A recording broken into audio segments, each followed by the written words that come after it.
ராவணனின் வரலாற்று பின்னணி. ராவணன் ஒரு அரக்க குலத்தில் பிறந்தாலும் அவனுடைய வம்சம் ஞானிகளின் அறிவையும் அரக்கர்களின் வலிமையையும் சேர்த்த கலவையாக இருந்தது.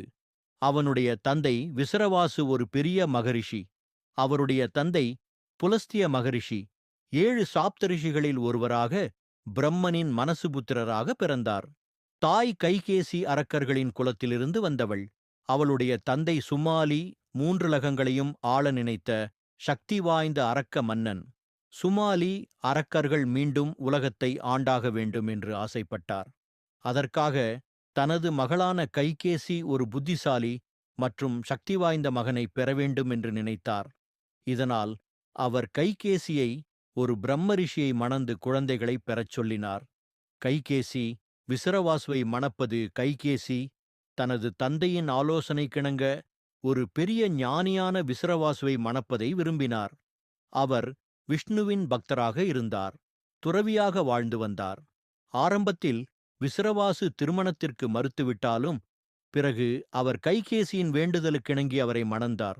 ஆனால் அவர், நமது குழந்தைகள் அரக்க குணமுடையவர்களாக இருப்பார்கள், ஏனெனில் நீ தவமான நேரத்தில் என்னை அணுகவில்லை என்று முன்கூட்டியே கணித்தார். ராவணன் மற்றும் அவன் சகோதரர்கள் பிறப்பது. கைகேசிக்கு 4 குழந்தைகள் பிறந்தன. 1. ராவணன் மகத்தான அறிவு, யோக சக்தி மற்றும் அதிக வலிமையுடன் பிறந்தவன். 2. கும்பகர்ணன் மிகப்பெரிய உருவம் கொண்டவன், மிகுந்த தூக்கத்தால் பிரசித்தி பெற்றவன். 3. சூர்ப்பனகை கொடிய வஞ்சகமான சற்றே மூர்க்கமான ஒரு சகோதரி. 4. விபீஷணன் தர்மத்தின் வழியில் நிலைத்திருந்தவன், விஷ்ணுவின் தீவிர பக்தன். ராவணன் செய்யும் தவம் மற்றும் அவனுடைய வரங்கள். ராவணன் சிறுவயதில் இருந்தே அறிவிலும் வலிமையிலும் சிறந்து விளங்கினான்.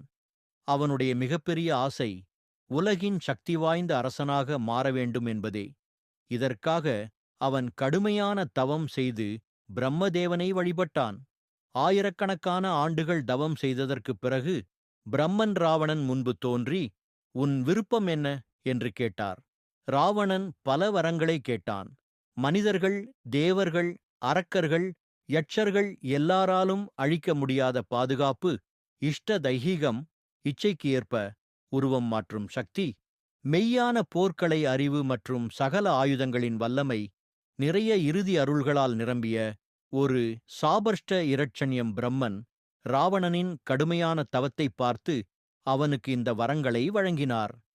ராவணன் இலங்கையை கைப்பற்றுவது. இப்போது பெரும் சக்தி பெற்ற ராவணன் உலகை கைப்பற்றும் எண்ணத்தில் தனது அரசனாக வேண்டுமான இலக்கை நோக்கி பயணித்தான்.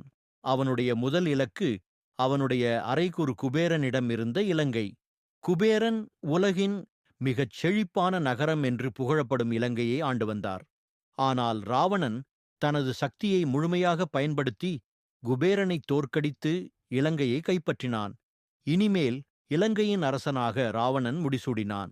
ராவணன் உலகை ஆள்வதற்கான ஒற்றை நோக்கு. ராவணன் தனது தந்தையான விசரவாசுவின் அறிவையும் தாயான கைகேசியின் அரக்க சக்தியையும் இணைத்து முழு உலகையும் தனது கட்டுப்பாட்டுக்குள் கொண்டுவர விரும்பினான். அவனுடைய அறிவு, வலிமை மற்றும் வரங்களால் தேவர்கள் கூட அவனை அஞ்சத் தொடங்கினர். இவ்வாறு ராவணன் உலகில் மிகவும் சக்தி வாய்ந்த அரசனாக வளர்ந்து வந்தான்.